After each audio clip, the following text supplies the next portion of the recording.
ఇంత మహానుభావుడికి, ఇంత రేంజ్ ఉన్నవాడికి, శరీరములో నివసించిన సకల దైవ పరిపూర్ణతమైనటువంటి దేవునికి తిరస్కారం అంట.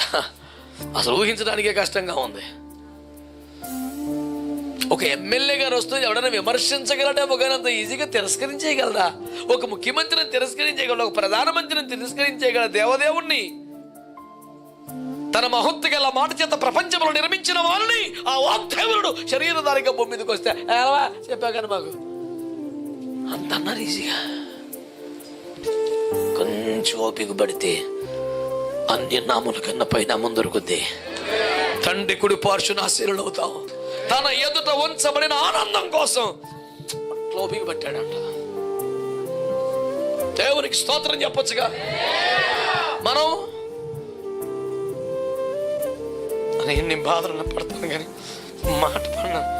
మాట కూడా ఒక బాధేరా పడి. ఎన్నో బాధలు పడేవాడు ఒక మాట పడవచ్చు కదా. అన్నం లేకుండా వారం ఉంటాడంట, మాట పడ్డాడు. ఆ మాట పడేసి ఫోన్ చేసి ఇంకా ఈజీ కదా. ఎందుకు అంత ఇరిటేట్ అయిపోవాలి, అంత నెత్తి మీద తెచ్చుకోవాలా? ఇది చాలా ఈ లోకానికి సహజం అండి.